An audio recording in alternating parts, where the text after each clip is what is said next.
Hello everyone, welcome on a new episode of RobertSpotlight. RobertSpotlight. RobertSpotlight. RobertSpotlight. RobertSpotlight. Doing all this moderation stuff for Discord. I'm a social media futurist. Been a moderator at Be Friends. Now it's my project because I love sports. I'm speaking at NFT NYC.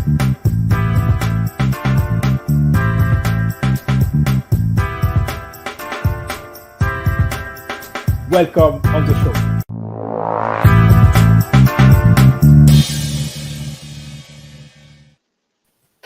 Welcome everyone, welcome on a new episode of RobertSpotlight and RobertSpotlight. Daïm, welcome on the show. Thank you so much, Robert. Glad to be here. Thanks. Will you be able to present yourself to people that don't know you? Sure. My name is Daïm I am a mathematical artist, generative artist, AI artist. I have been in crypto art since the end of 2019, which is really sort of when this all started becoming a lot more serious for me. And honestly, probably most people might know me best as the person behind the early art blocks curated project CryptoBlots. But I've done lots of other things, as you'll readily be able to tell by checking out my profile or listening to this podcast. Okay, let's go. And so it seems that you are doing a lot of stuff. So we are going to talk about all that. And the first thing that I want to get back on, basically to try to do like something progressive, it's to what is your early day of being an artist? Basically, my question, it's like, did you have any parents or someone close to you when you were a children that was an artist? So my parents aren't artists, so that wasn't it. But from fairly early childhood, my parents did sort of focus on my art education. I was for basically most of my elementary school back in Hungary until the age of 12, I was always in extracurricular art classes, most of them with basically a prominent Hungarian artist who had started focusing on children's art education and eventually would come to found a school that was artistically focused as well by the name of Janusz Zaslavik. And so I had sort of visual arts classes, drawing, painting, other stuff. I used to get sent to I don't quite know what you would call it in English. I guess sort of like clay sculpting camps in the summertime with with the same group. So there were a few different things, and obviously today I am primarily a digital artist. So funnily enough, in a lot of ways, you might feel like not too much of what I learned applies, but honestly, I would say the foundations were definitely laid back then. My sense of aesthetics, my feel for when the art is good, when the art is finished, that's all from there. And I think it was very much foundational for me. Okay, perfect. So it's a foundation for you. So that means that you are using that on a daily basis. I will assume on your journey. You say some things that I want to get back on. You say when an artist it's finished, or what did you just say? Yeah. When the art is good, when the art is finished. Okay. Could you expand a little bit on that? Absolutely. So I think for me, and not just for me, I think for artists that work primarily in more abstract modes, the situation is is a bit different from the usual case. I think normally artists, tend to have something of a clearish vision in their heads as to what they want to make. And sure, it might change, but you sort of start out with some expectation as to what the end result will be. Whereas, myself, especially when working with, sort of mathematical art, to a lesser but similar extent when doing algorithmic generative stuff, the situation is a lot less clear, and it's, very much sort of that there's, playing around, there's, iterating over the ideas, sort of evolving it, extending it, seeing where it goes.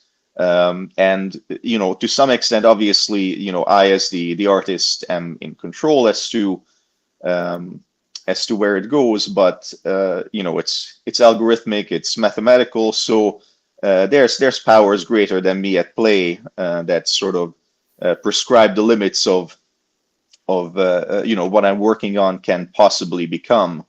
And in a sense, the tinkering could potentially go on forever, but if you're going to have a finished art piece, then the tinkering has to stop at some point.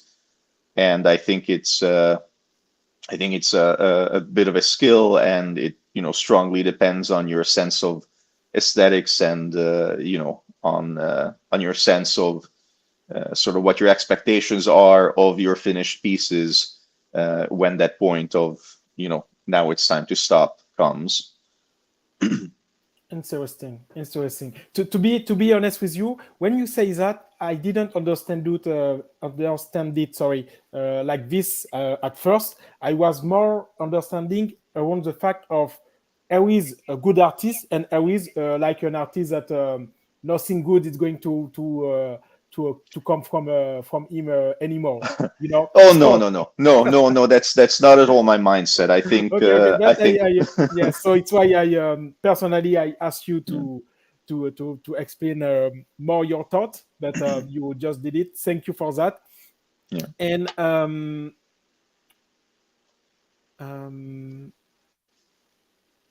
well, okay. Let's move on. So that happened when you are young. That it's your foundation. You talk about 2019. In between these two things, you are young, your foundation. There's a big span. Yes. So what happened? Let's move on. So yeah, those sort of foundational childhood years were overwhelmingly between the ages of sort of 5 to 6 and 12. When I was 12, my family moved to Canada from Hungary, where I was originally born, and sort of where we've been until then. And I think probably anyone else who has the experience of immigrating in childhood might be able to relate. But how old you are when it happens can be sort of it can play a very big role in how you experience it, how it impacts you. And in my experience, 12 for me was kind of not the best time for that to be happening. I guess I was young enough that sort of language learning and sort of integration in some ways wasn't sort of set in stone as a long-term problem. Nowadays, funnily enough, even though I speak very little French, the accent I do have tends to be mistaken for French Canadian, which is funny in English-speaking areas, and makes for awkward apologies in French-speaking areas when, somebody has rattled off a whole paragraph at me and I need to tell them that I have no idea what they just said. Okay. But, socially, it was difficult. At 12, I already had sort of a circle of friends and, a lot of social attachments. Yes, Both. you leave something. Absolutely. And sort of coming here, we originally ended up moving into an area that that was, at the time at least, funnily enough, a lot more diverse, I guess in some ways than where I had come from, but in other ways, especially contrasting with Toronto, where I now live, it was sort of very white and Anglo, along with that came some degree of xenophobia, which absolutely, had an effect on me as a child, and sort of set some degree of limitations on me socially. So we moved to Canada. I didn't have a great time. Honestly, I sort of fell away from a lot of the stuff that used to interest me and be my focus. I didn't have, the extracurricular art classes here. I ended up actually shifting just sort of on a personal hobby front towards computers. That sort of ended up defining the direction for me until fairly late. My interest in computers meant that basically I always had sort of little side projects going that were, usually odd, quirky little things. I don't know, not too many of them jump out at me now because, so many of them have been art focused for so long now, but one that comes to mind is at one point I sat down and sort of threw together a little program that simulated, in a very superficial way, but nonetheless simulated sort of the life cycle of people in a small village of like 100 people, and gave everybody names and tracked their ages and sort of recorded when they had children and who married whom and so on and so forth, creating sort of a village genealogy over time.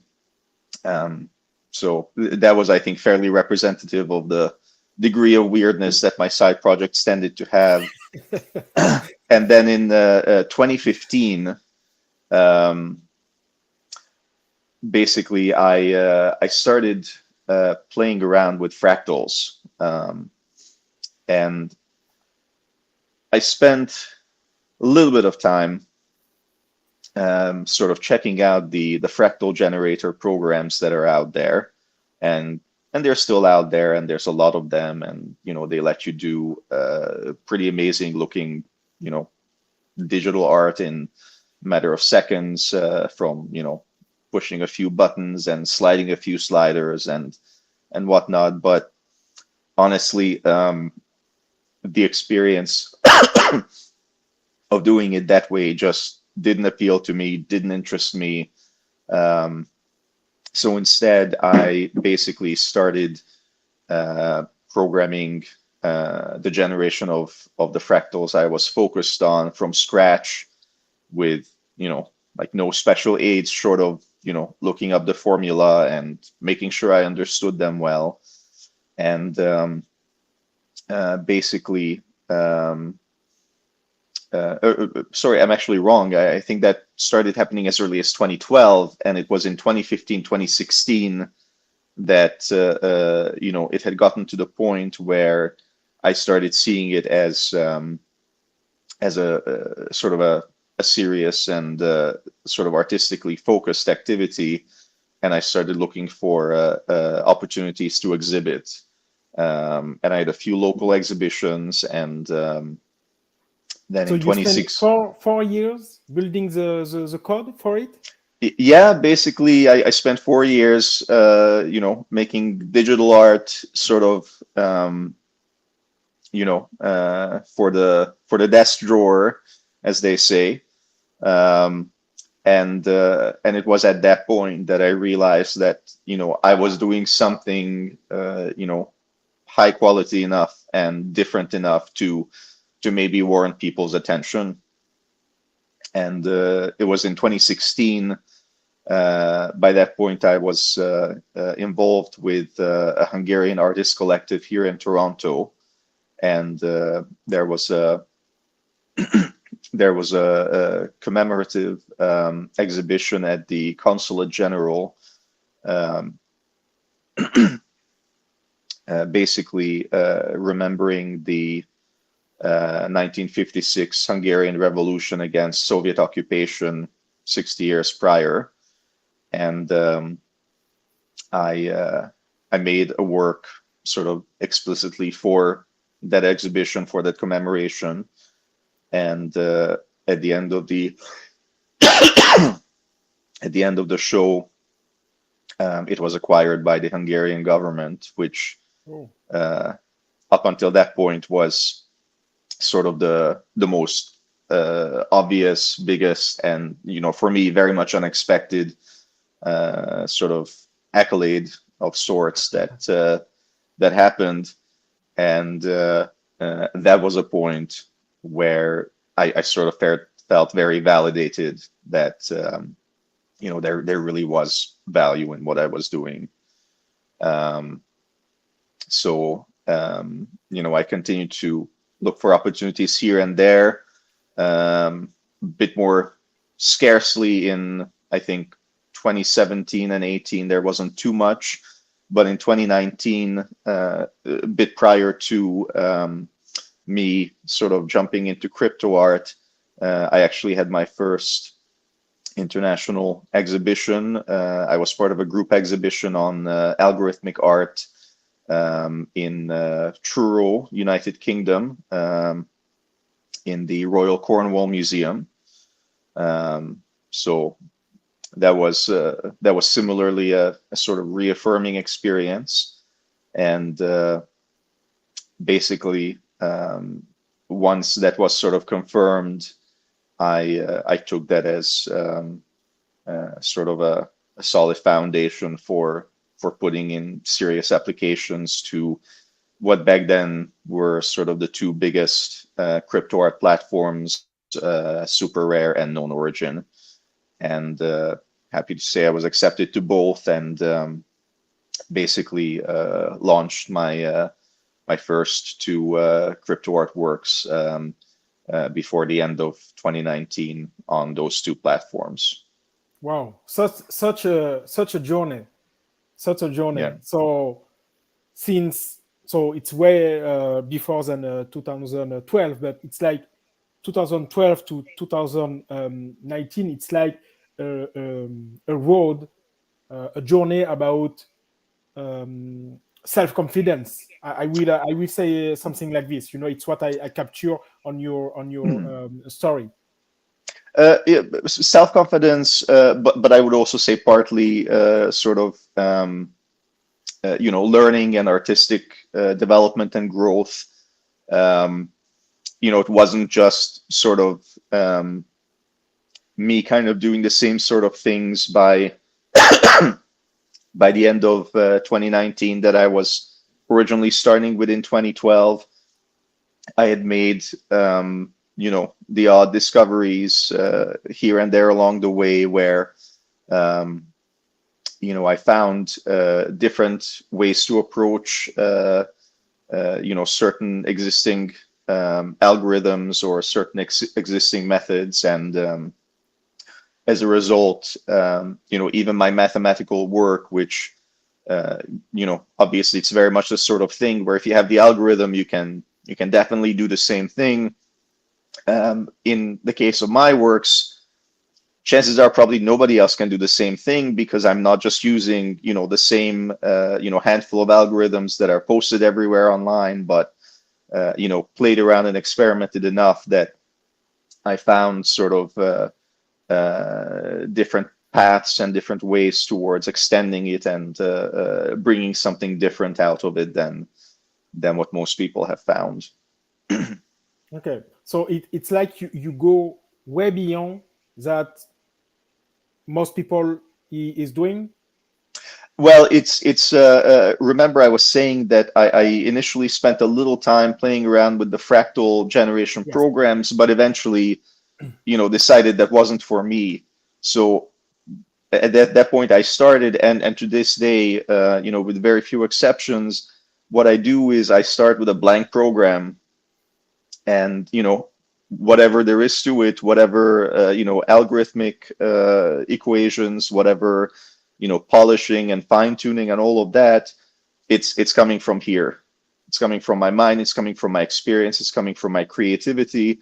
And when you're working with the fractal generation programs, the only things you can do now, there's a lot of things, like tons of things. The possibilities are in some ways still infinite, but the only things you can do are the things that the developers of the fractal generator have already thought of and implemented. Okay. And I don't have that limitation, right? I think of some quirky little idea and I think to myself, okay, well, what if here instead of, I don't know, multiplying by 10, what if, instead we divided by -2? Now, very trivial example, of course, but, sometimes very small changes make for very unusual, outcomes.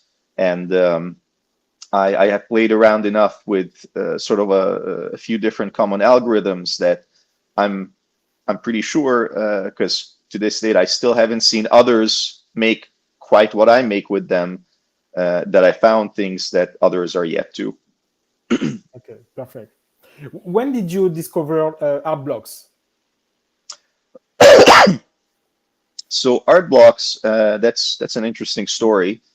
The credit for that honestly goes to my friend Fabin Rashid, who you actually had on your Yes. show previously. He had brought my attention to Eric's project, which I think it might already have had the name. By that point, I think it was, I don't quite know if it was early 2019 or sort of closer to the middle of the year, but sometimes earlier in 2019, I ended up connecting with Eric.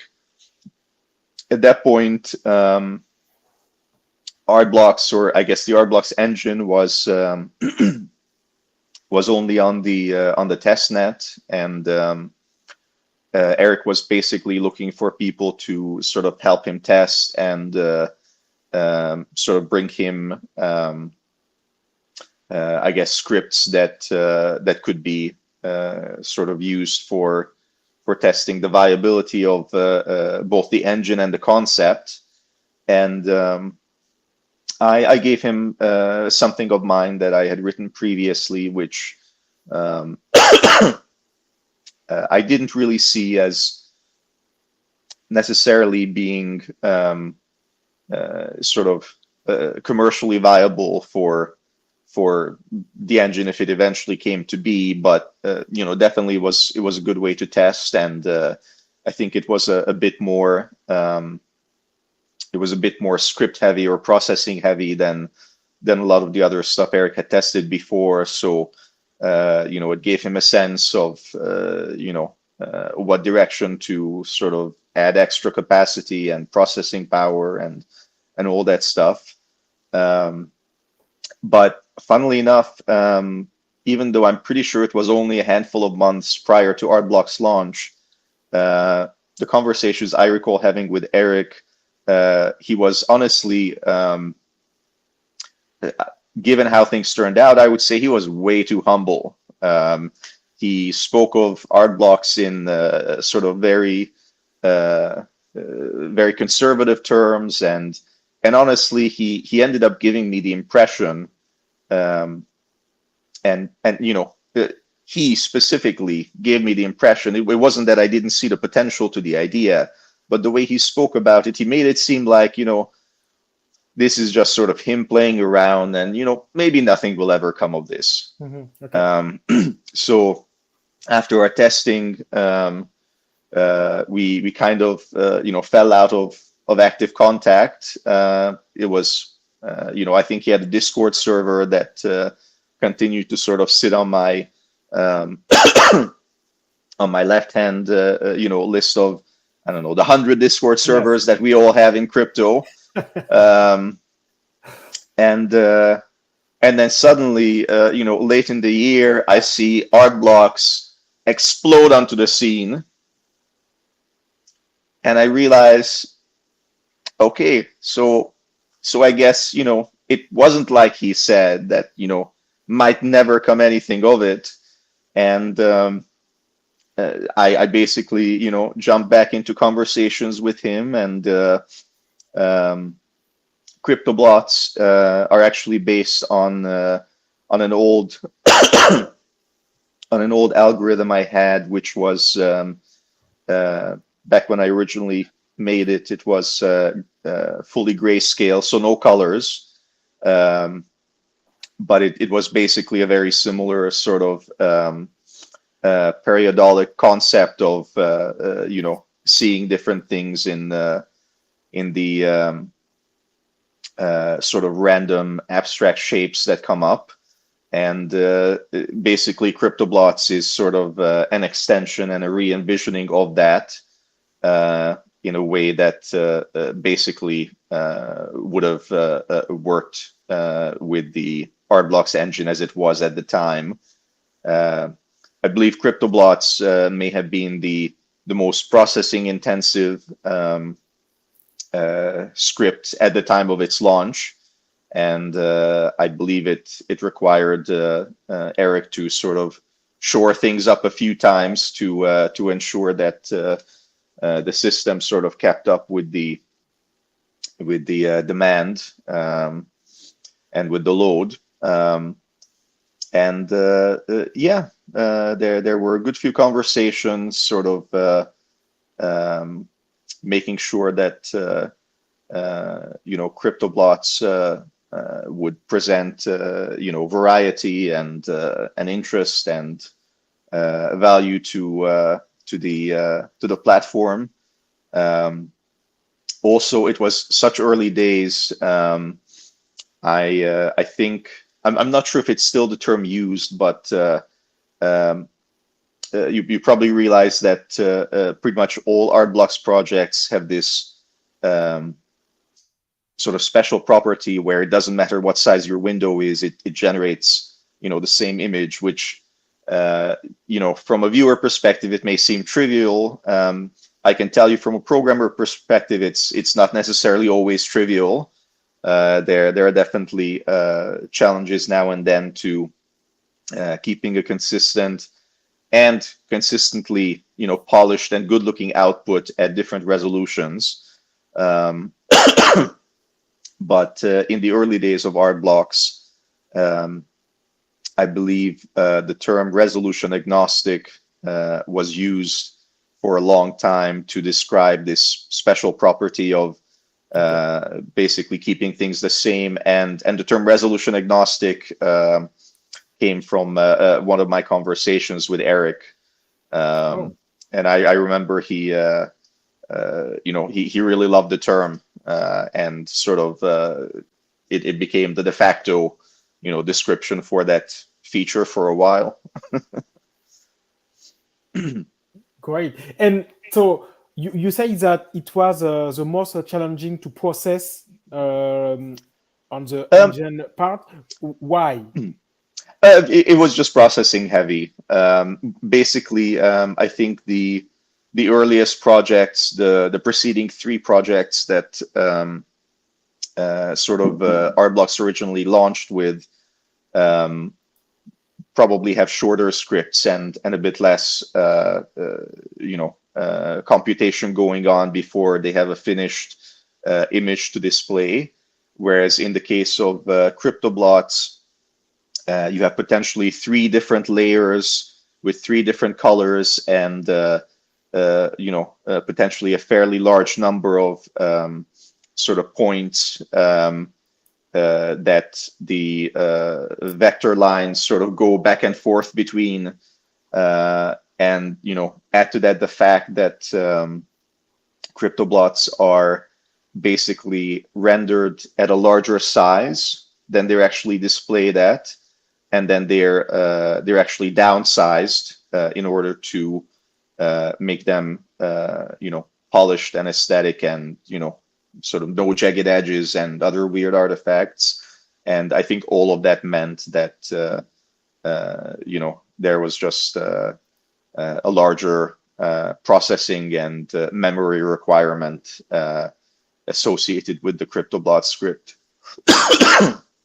than the other ones there until now. Since then, I'm sure CryptoBlots are now sort of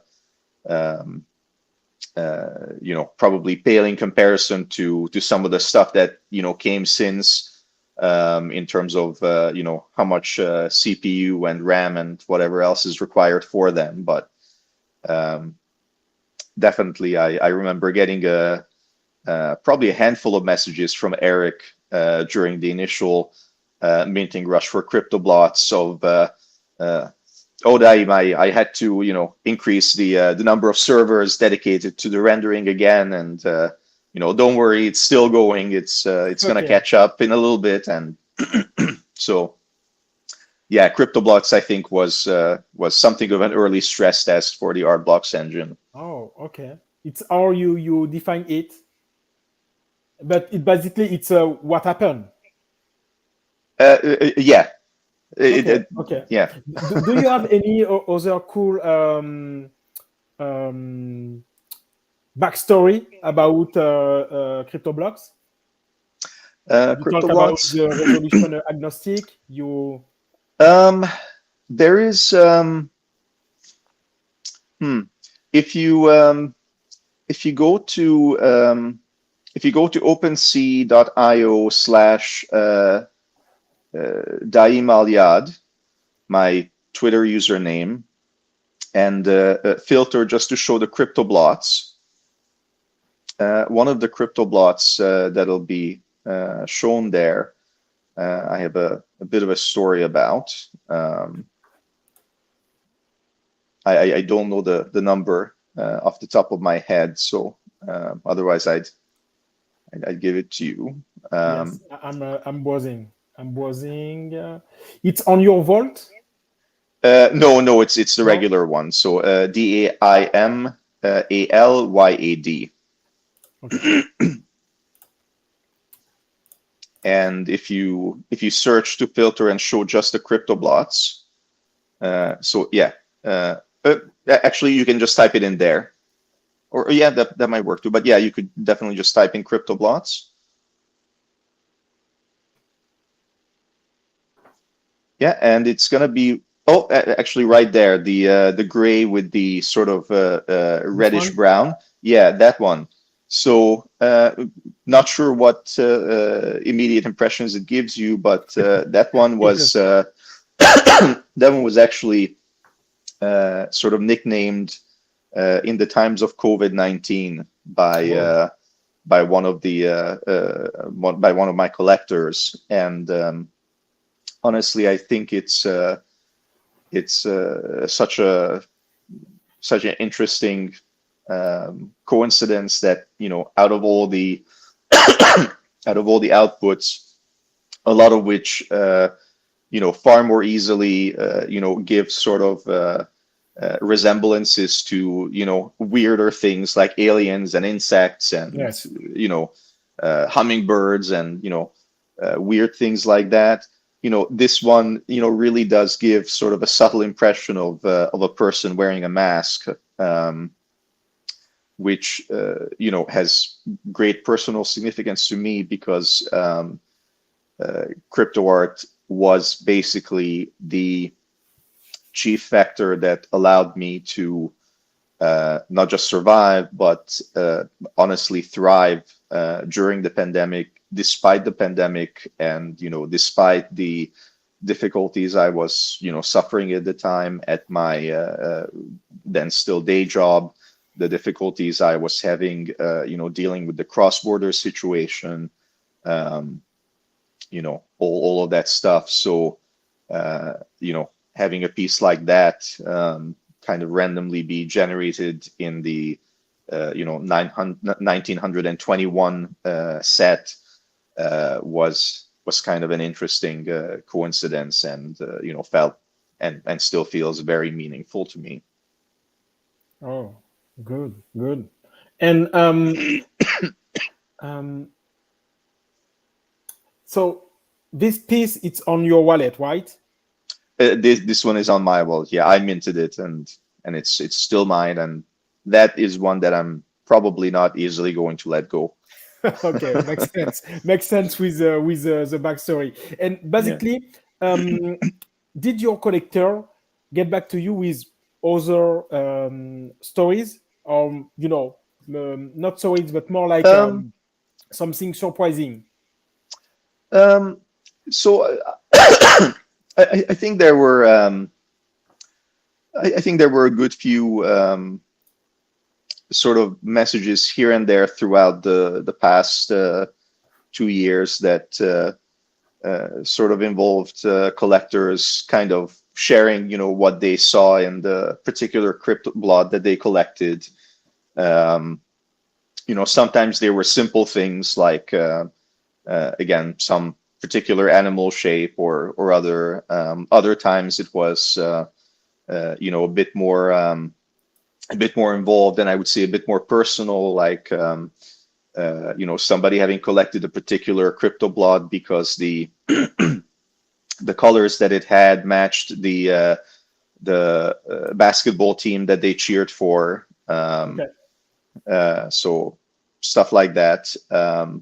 But I think it's a series that that easily engages the imagination, and honestly, even after 2 years, I still semi-regularly come across crypto blogs that, technically I absolutely must have seen before, but, suddenly see again, and I see them in a new light, and, see something in them that I didn't see before, and it makes them memorable to me. Great. And did there is any other piece? So it's the number 300. No, it's 240. The one that look like a mask. Yes. Do you have other piece that you can nominate as this one? It's a kind of standout for me. Definitely, my difficulty is that I won't know the numbers off the top of my head, but there's at least 2, and I guess by some people's estimation, maybe as many as 3 or 4 that that look like a bit like hummingbirds. Those sort of stand out for me as being very visually interesting. Actually, one that that I think you might be able to find fairly easily if you go to cryptoblogs.com and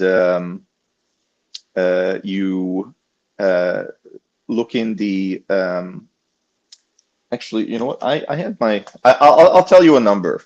I can very easily look it up here. There's a white moth that that I think is sort of very unique looking, and I'm very fond of. It would be, let's see, number.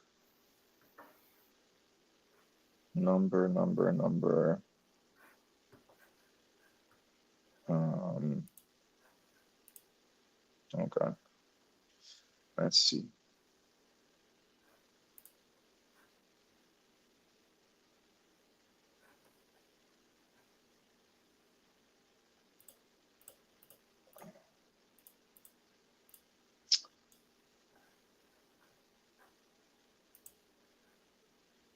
It'll be number 855. 855. 855. Yeah, 855. All right, I found it. Yeah.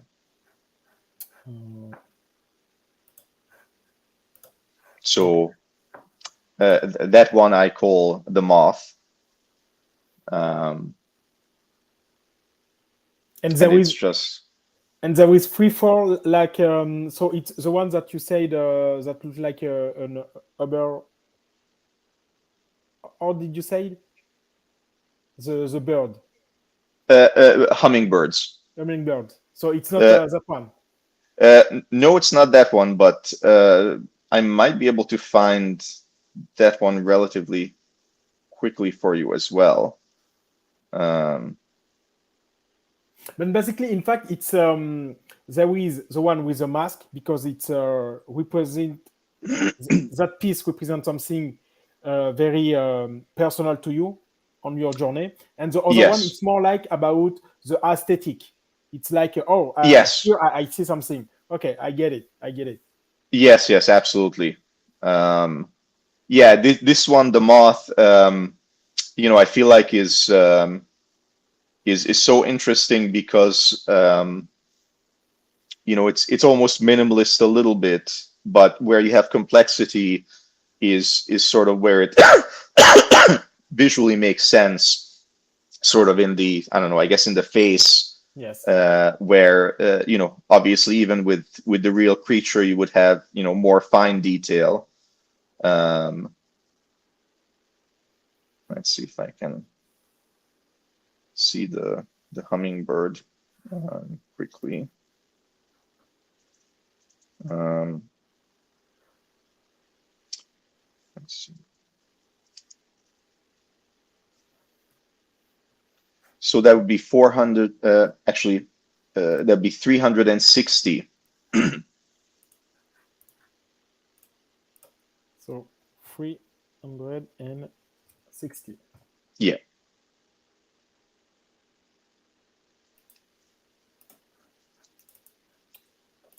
Let's go.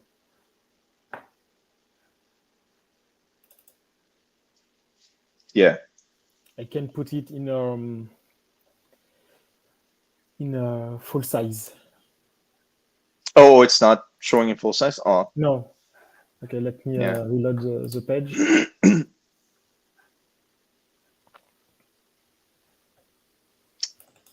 Maybe you could just right-click and open the image in a new tab. I will try. Yeah. No.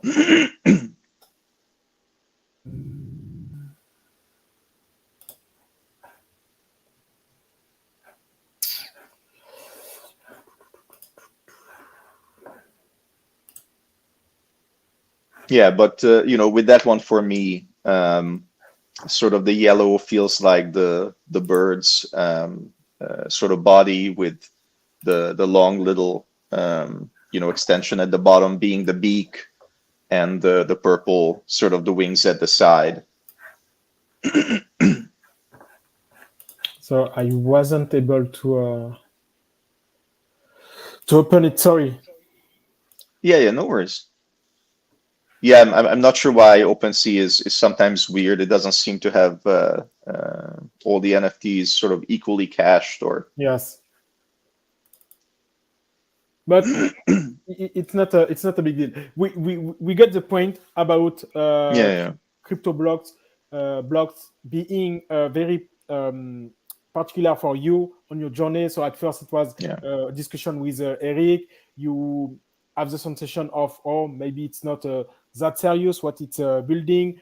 Later on, you find out that the platform blew up. So you get back in discussion. And you introduce again about that project.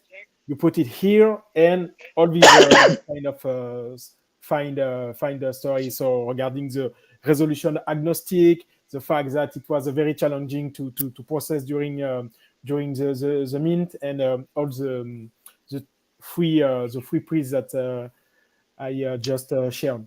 Right. Yeah. Perfect.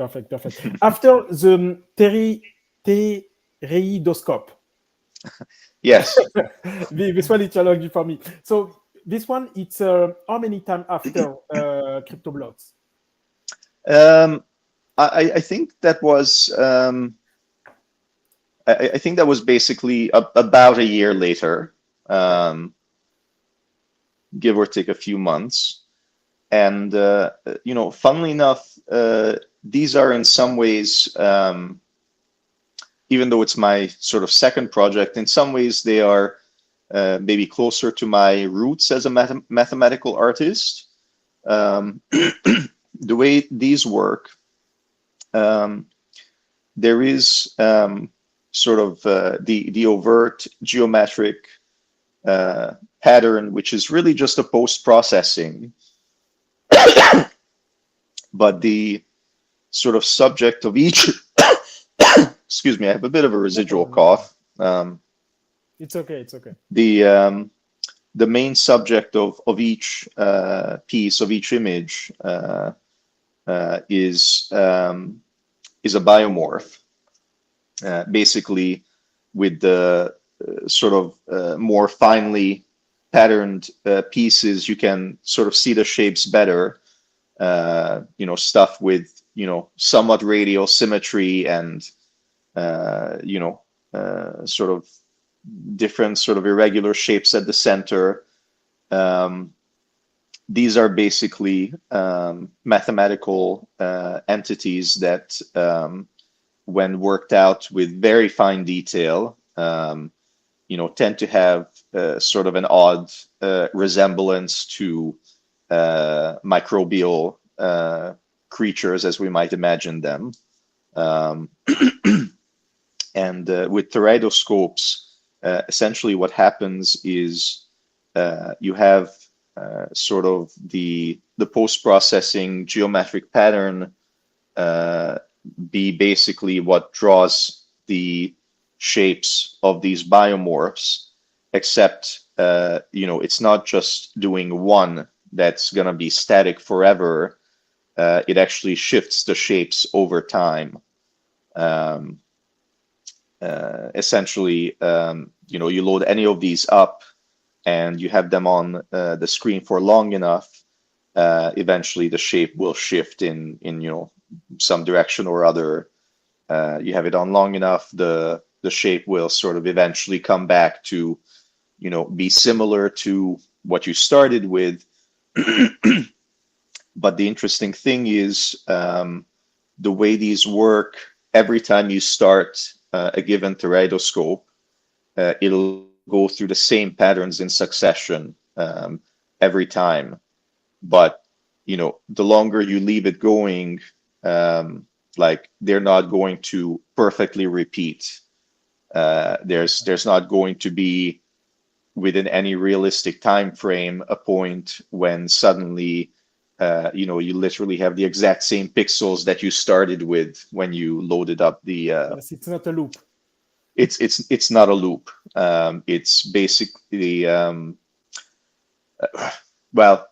funnily enough, I guess technically it probably must be a loop, but I gave up trying to figure out how long of a loop it is when basically I tried to do a simulation and checked long enough that the number of days involved was longer than the estimated life of the universe to date, and I still wasn't seeing any indication that stuff was perfectly repeating yet. So for all practical intents and purposes, they don't loop because your computer is going to stop working before the loop will happen. Okay. And the sun will die its heat death before the loop happens, and So all that good stuff. there is that many variable. Yeah, Okay. yeah, but as you can see with this one, I think the central mass is sort of I think it may have started a bit more diagonal, and it's sort of starting to slowly shift.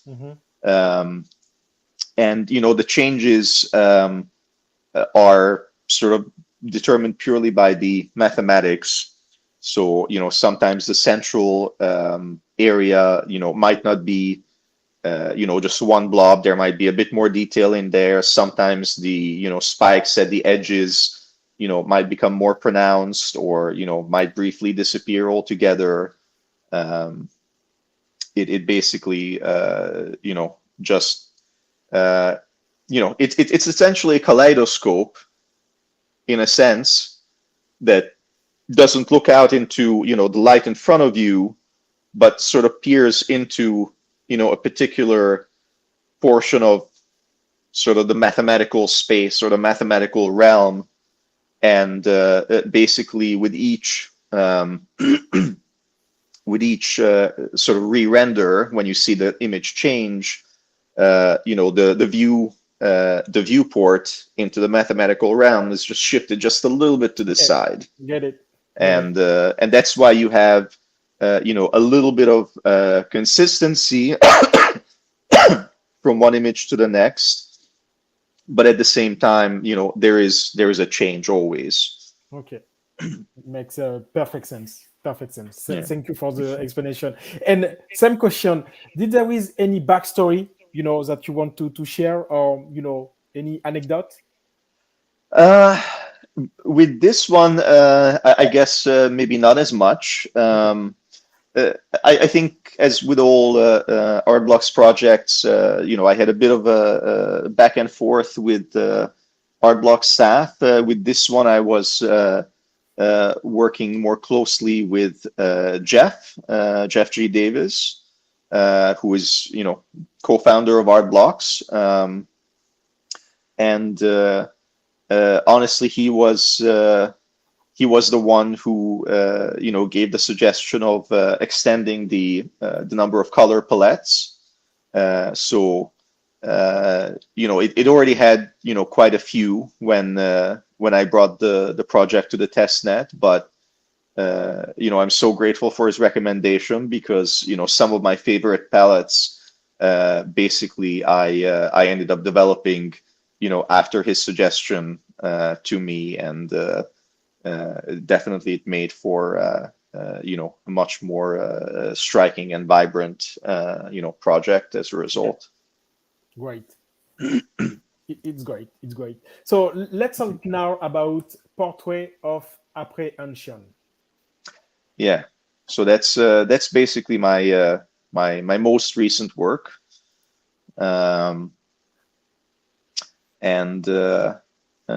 Well, sorry. Do you have some questions you want to guide me with? Yeah.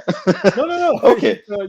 It's very good what you are doing. Basically, it's you are doing a great job of presenting your art, and I'm just saying because I'm absorbing everything that you are. Sounds saying. good. So basically, yes. the question it's so there is no question. It's more like what Tell me about this. Be saying about that piece.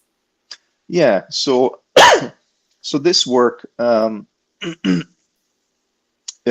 may recognize that it sort of is reimagining of Jan van Eyck's Portrait of a Man, sometimes called Portrait of a Man in Turban, and the parenthetical self-portrait question mark is usually appended to the titles, same as I have here, because there is some doubt as to whether or not it's him painting somebody else or whether it was him painting himself.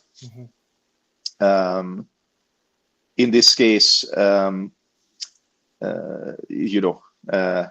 between the two of us and our trusted listeners, I can reveal that it is definitely a self-portrait of me. Which honestly, given my current state of beardedness, may not even be obvious, but that's a reasonably close approximation of how I look when I'm cleanly shaved. Okay. And so, Jan van Eyck is one of my favorite sort of classical, not in a very technical sense, in the sense of pre-modern painter. And this painting of his, always resonated with me a little bit. The way that the man is portrayed, I think technically it's kind of agreed upon and taken for granted that in the original he's not actually wearing a turban. It's actually supposed to be a sort of long and I guess sort of weirdly maybe a little bit turban-like tied hat that I think may have been common for artists to wear at that time. But the funny thing is, I think it also comes from a period where there was a bit of a trend for well-to-do Europeans to experiment with wearing turbans. So all of that ties a little bit into there being a personal connection by way of the fact that turbans are, somewhat associated among, other groups of people with Muslims and with Islam, and I am Muslim, and the way that I've managed my brand, I'm honestly probably better known by my logotype, the sort of stylized Arabic lettering of my name in the black circle than my actual face. So here too, sort of the turban-like headwear is, I guess, meant a little bit in a similar way to be a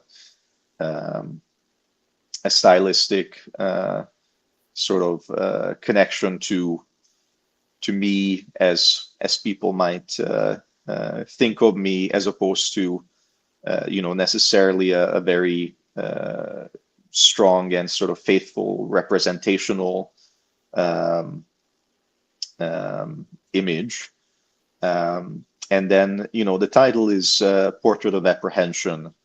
And, if you look closely, at some of the different details of the image, in the original Jan van Eyck portrait, you have clearly a prominent man of, some presumed importance, and he looks stately, and he looks confident, and all of that. I am hoping some of that stayed in this piece, but on top of that, I was very much trying to layer some very different feelings and emotions. If you look at the face, it's not necessarily a face of commanding confidence. It's there's a bit of, well, there is apprehension in the face. If you look at the fine details of the face, you realize that this is not the sort of naturalistic, realistic portrayal of sort of healthy, I don't know, man's own skin texture. There's bits that give the impression of mosaics. There's bits that almost feel like bone might be showing through. It's meant to evoke some degree of discomfort, some degree of not everything being right. If you look by the shoulder, there's a face, Yes. and it's What is that? not a reassuring face. It's not something that you're not going to mistake that for the supportive little angel with the halo sitting on your shoulder. It's representing sort of worries and anxiety and Okay. dark thoughts. There's And what about there the is mouse? The mouse. It's a mouse, right? It's a uh, mouth at the bottom. um, I, Here, I don't know. I don't think it's necessarily a mouth. Although I guess I'll have to look at it. Maybe it presents very much as a mouth. At But least I it's or I picture it that. yeah, I mean, honestly, that sort of works, along with the rest. Again, I'll let you know that, I myself here until did not think of it as a mouth, but, I think unspoken thoughts and, thoughts spoken only inside your head, but, not heard outside are meant to be, a theme and feel to this picture. If you look at the headwear, there is, something of a house-like shape, which which honestly is meant to be sort of the brighter part, or the more lighthearted part of this picture. Being near the head, but kind of outside the body proper. It's almost like thoughts of home are close, and it's the brightest and warmest and sort of, in a sense, the nicest part of the picture. So for me, all of this essentially is a bit of an embodiment of how 2022 has been. It has not been an easy year for me. It has not been a year that has been all that kind to me. There's been a lot of trying parts, and some change, and some things that I had hoped would change but didn't. But in this picture, you see the anxiety, you see the apprehension, you see hints of difficulty and again dark thoughts and trials, and in the headwear you see that I have my sort of grounding still, and I think it's also symbolic that it's the headwear and sort of the house and symbolism of domesticity and the home and family that sort of both decorates and covers the person, right? It's basically what allows for some of that darkness to remain hidden and to remain beneath the surface, because no matter how hard things are, family is still here. Family is still the important priority, and still needs to be taken care of, and the stress and the hardship is something that obviously in the context of the like the marital relationship obviously can be shared, but I mean, I'm a family man with 3 daughters and a 9-month-old son.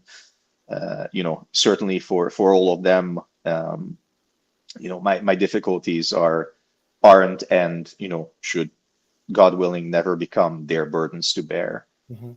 So that's some of what I've tried to imbue this picture try to represent in this picture. Yeah.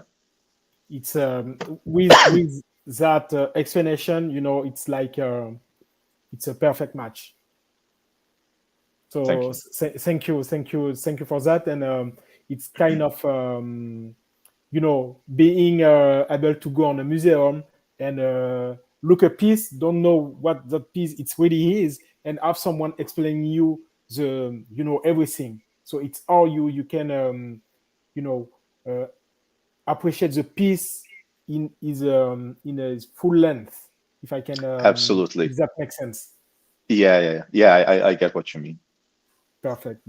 So thank you for that explanation. Let's talk real quick about your manifesto. Sure. So what can you share about your manifesto? So my manifesto, I mean, as we talked about it before, I I have been in the crypto art space since late 2019.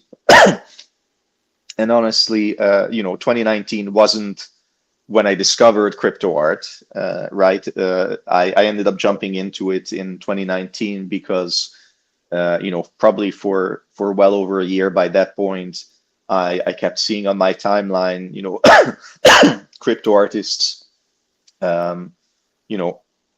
making new works, interacting with each other, having sales, basically, having a remarkably full and rich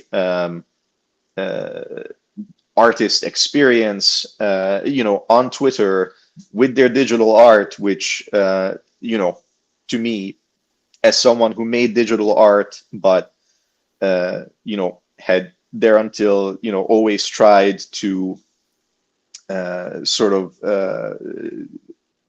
guess, deal with the traditional art establishment, and often found myself blocked left and right by prejudices against digital art, and that sort of thing. It was a very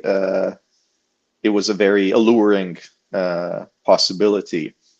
And as I also mentioned, for me, crypto art is it's not been a sort of lighthearted hobby on the side, or some low stake game. The pandemic basically for me was survivable because of crypto art, because of the support I received from the community, from my collectors, and it's more than that, because not only did I manage to survive the pandemic because of crypto art, basically about the middle of 2020, because I spent the first half of the year sort of unable to access my workstation or my wallet. So basically in 2020, I had a few works that got minted early in the year, but most of what I've done in 2020 came in the second half. Basically, once I sort of really started pushing, full force, full effort, I went from not just being able to, afford, to keep my fridge stocked and to keep a roof over my family's head, but, things started to go really well. Even before crypto blocks, and, especially after crypto blocks, art blocks, sort of push things to a whole new level for me, obviously. But all of that made crypto art a revolutionary experience for me. I actually was able to get married in 2020 because of crypto art. Was it not for the support I was receiving, the sales I was making, it absolutely couldn't have happened that year. So basically, this was my sort of baseline and foundation into crypto art. And then I think in late 2020 and especially in 2021 was when sort of the world started paying attention to crypto art and to NFTs. And there was a lot of hype, and I think maybe more of the attention was on crypto collectibles now and then than it should have been, and all that. But people paid attention. New artists started showing up in droves. The artist base started diversifying in a much more substantial and significant way than it had there until. And I made a lot of connections during that time, and 2021 as a result, I think also brought out a lot of maybe sort of psychological or sort of social changes to the community as a whole, taking it from being just sort of the perspectives of the original artists who were super early on the scene, a lot of whom are understandably to some extent hyper focused on the technological aspects, but then the 2020 and 2021 cadre of artists were less technology focused and more focused on community and equity and social justice and trying to spread the opportunities and trying to address the challenges and issues faced by those from the global south and those from developing countries who to some extent you could argue had the same set of opportunities as us first world artists did, but obviously had a hell of a lot more challenges that probably would often keep them from being able to fully realize the advantages of this global crypto art community and market and scene that we all were sort of creating. And it's these experiences, both the earliest ones and my connections with the very early artists, many of whom predate me by quite a bit, but also equally strong connections to the more recent artists that are more globally diverse. It's sort of those two experiences coming together that I try to distill into the Crypto Art Manifesto, because where I stand in 2022, for me, crypto art is those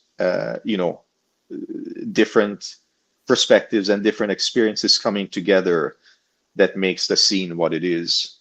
And for me, you take away either of those parts and you're left with something hollow and weaker and less persuasive, right? In the same way that I don't want to abandon the core principles of decentralization and trustlessness and all that stuff at the drop of a hat for no good reason. I absolutely see no future and no fantasy in a system that hyper prioritizes those things at the expense of the actual people that make up the community, and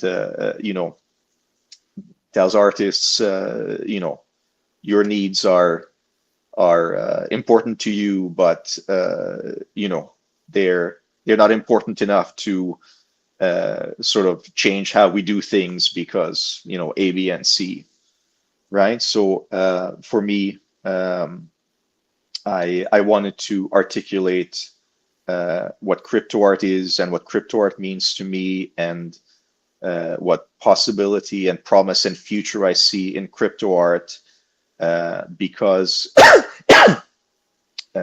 partly because I've not seen anyone else do so in sort of a concise way that, you know, a manifesto allows, but also because there have been so many discussions and debates about you know, who we are and what we are. You know, are we NFT artists? Are we crypto artists? Mm-hmm. Are we just artists who just happen to use NFTs as, you know, a medium? Mm-hmm. And you know, there's obviously, you know, some persuasive arguments for, you know, all those different perspectives, but, you know, for me, you know, crypto art, I don't want to be over dramatic. I'm not going to say crypto art saved my life, but, you know, crypto art, I would say, brought my life to A better place. to realizing to a better place, and to allowing me to realize my fuller potential as an artist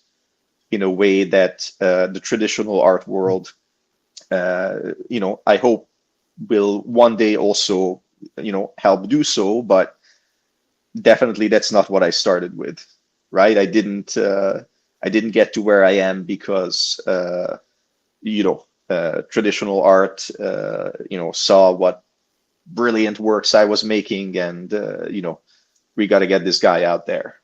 No, I'm here because there is a crypto art scene, you know, primarily on Ethereum, primarily on Twitter, because it's, you know, broadly international, because it allows for, you know, direct interactions between, you know, fellow artists, between collectors, because it allows, you know, an evolution of a community that you know, is building towards something greater and better, and trying to avoid you know, some of the pitfalls and mistakes of the traditional art world.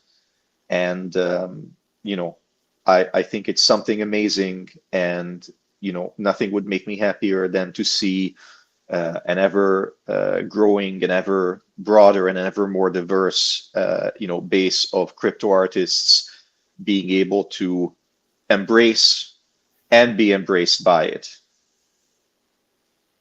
Perfect. So you made your point.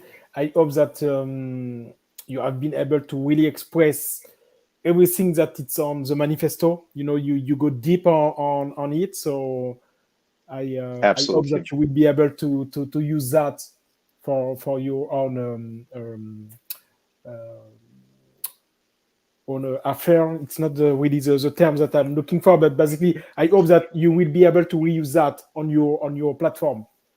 Yeah, for sure. That video, because you have been Yes. able to go deep. So real quick, before end the interview, what are your thoughts regarding collaboration between artists and brands? Between artists and brands? Yes. I think it's one of those I think it's one of those areas that can be you know, potentially problematic, I guess, depending on the brand and depending on the nature of the collaboration. I think a lot of crypto artists feel that you know, since the since the hype started in 2020, 2021, you know, there have been a lot of participants entering the space who, you know, maybe come here with less interest in art and in community, and, you know, in sort of a lot of the things that also are significant and matter to us in addition to the money, because, you know, artists gotta eat, I think it's always good to have money not be your primary motivator, but at the end of the day, if the money were to stop, an artist may never cease to be an artist, but a full-time artist, a professional artist, is, for better or worse, a very different sort of thing from somebody who gets beaten down by the world at some crazy 9-to-5 job that starts half an hour early and ends 3 hours late, and comes home with just a fraction of the energy that they could have been contributing towards making their next great work. But I think if a brand and artist collaboration comes from a thoughtful and respectful place for both the scene and sort of the message that I guess is ultimately realized or conveyed by the final product, I think it can be positive, both in terms of supporting artists, but also I think if the artist and the art is not used by the company or by the brand in sort of a very opportunistic and sort of it's a bit harsh, but I'll say degrading way, then there's very much an opportunity for the situation to end up being a sort of bringing of art into a sphere where previously it might not have made an appearance. Basically bringing the artist to an audience that maybe is not consciously interested in art or consciously focused on art, and now they look at this whatever it was that was the sort of end product of the artist brand collaboration, and maybe they like it enough that their perspective shifts a little bit, and they think to themselves, okay, well, this person made this really cool thing that I like and appreciate. Let me see what else they've done. And, that can be a small nudge towards taking someone who, might never have seen themselves purchasing art or, walking into a museum of their own free will, to, someone that, suddenly there's a bit of a wedge being opened towards being more receptive towards art and art having value. I get it. You said that the collaboration should be done on a respectful way, right? Could you explain your thought about that? Well, again, I think it's I think it's a situation where if you have a brand that comes to you with sort of very very tightly defined sort of already figured out ideas, and they basically want you to do that, and they just want to attach your name to it because they want to be seen as somebody that hired an artist, or that is being supported by the artist. Like, there you're basically, as an artist, you're being used as a prop, right? But on the other hand, if the company or the brand comes to you with sort of a genuine openness, saying, okay, we want to do this thing, and we don't want it to be just some soulless thing that gets designed by committee. but we want it to be something interesting and unique. Do you see yourself being able to make something that that has a little bit of your soul in it? And then there is the possibility of what really is a collaboration, right? A discussion where you, the artist, are an equal partner, and what few limitations there are from the brand are not going to be significantly different than maybe technological or medium limitations in other aspects of your work.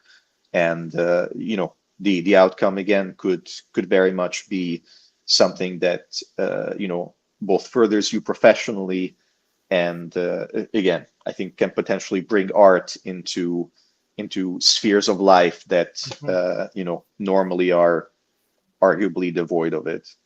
Okay, perfect. And last question: have you already seen something that you would say successful, like this? Like collaboration between an artist and a brand in a respectful way, and all the things that you just said successfully. Have you already seen it before?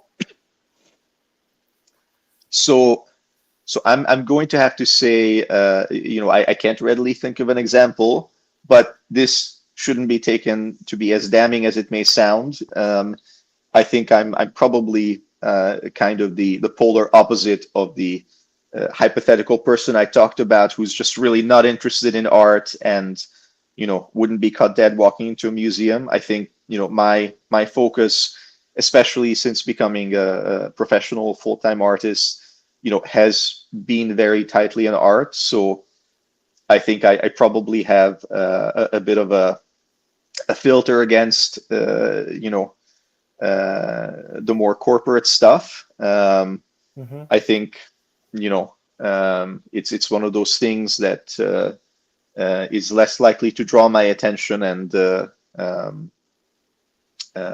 because of that, I think I'm probably not too aware of what has been done. But I think the crypto art scene and crypto artists who share a reasonably large subset of sort of what I view as the core principles and beliefs are, I think, probably in a better position than just about anyone else to sort of realize and be able to make work the sort of respectful collaborations that I'm thinking of. And you know what? Now that we had this conversation, I'll probably look because I'm curious myself. Great. It was, Daïm, thank you for your time. Thank you for this conversation. For you have went very deep on everything. You basically explained everything very well, and it was very enjoyable on my side. So thank you for your time. Thank you for all the explanations, the backstory, the funny story as well, and also I want to thank you your authenticity. Because it's something that I feel since the beginning of the interview. It's like it's an authentic story. So thank you for that. Yes, thank you so much, Robert. It was a pleasure doing this interview with you, and I really appreciate the opportunity to be on your show. Perfect. Thank you. And I talk to you on Twitter later on. Absolutely. Great. Thank you. Thank you very much. Bye. Bye.